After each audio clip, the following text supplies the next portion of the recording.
Alright guys, today we're finally going to be doing a Sekiro Shadows Die Twice review. I'm going to be going over the points of plot, visuals, audio, gameplay, and last but not least, my general score.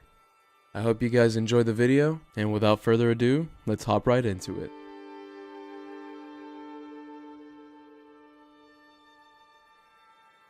At the end of the Sengoku era, Warlord Isshin Ashina stages a bloody coup and seizes the land of Ashina.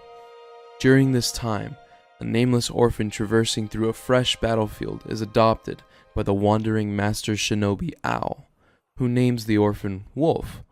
Wolf is trained to become a shinobi as well, and is, later on, handed the duty of guarding Lord Kuro, the divine heir, with his life.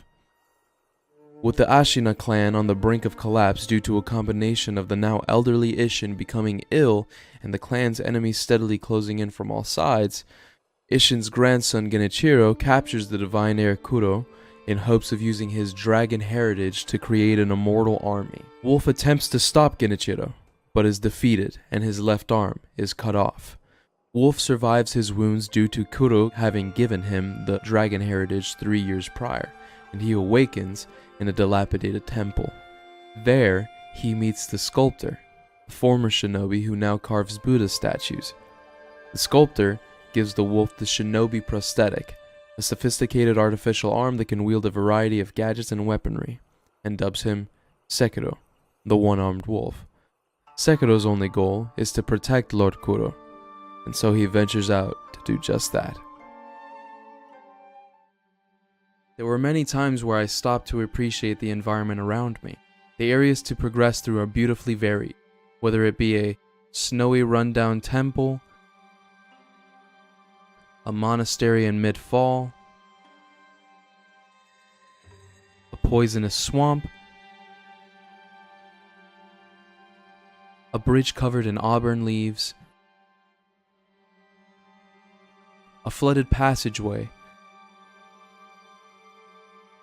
a flowery meadow, a burning castle, a cliff overlooking a divine palace, a valley of statues, or a cherry blossom tree near a river. However, the environment is not the only aesthetically pleasing portion of the game. You can find more amazement in your shinobi prosthetic through various tools such as the flame vent,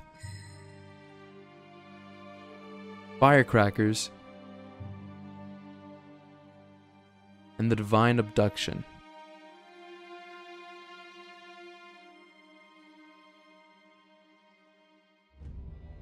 It is obvious that in Sekiro, a lot of time and love went into creating the sound effects that make fights and traversal unique and crisp. Things such as your prosthetic arm successfully latching onto a tree,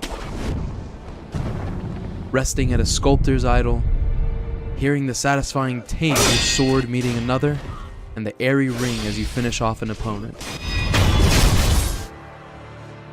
It actually incentivizes me to fight more efficiently and to try and land more parries and special moves so that I may relish in these sounds.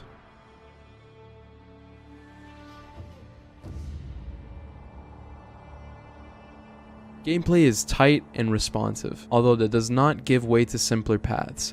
Sekiro was built on the mechanism of dueling, not your average hack and slash as would be remembered from the Souls series.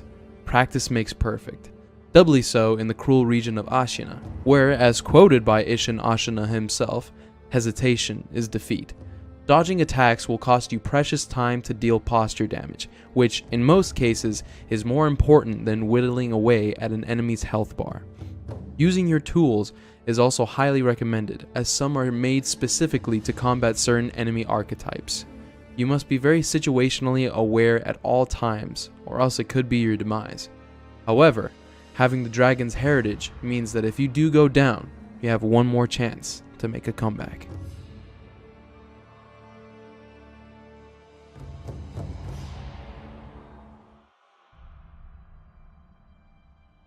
Alright everybody, here we are at the end of the Sekiro review video, and it's time for me to give my general score. Now, I'm going to give it a 9.5 out of 10. Some of you may ask, why the 9.5? Personally, I would give it a 10, but there are very minor inconveniences in the game that stop me from doing so. Such as, there are several bosses in the game that require that you be in possession of certain items in order to defeat them, at least quickly. You can defeat all of the bosses without certain tools, but it's just so grueling and tedious and not fair and not fun. And for the good portions of the game, well, the graphics and visuals were absolutely stunning, the audio was top-notch, and the gameplay was fun and challenging. And so, to sum everything up, I would highly recommend that you go out and you get the game as soon as possible. It is a must-buy, and it is an excellent play, and I highly recommend it. Thank you for watching the video, I really do appreciate all the love and support, and I will catch you guys in the next video. Deuces.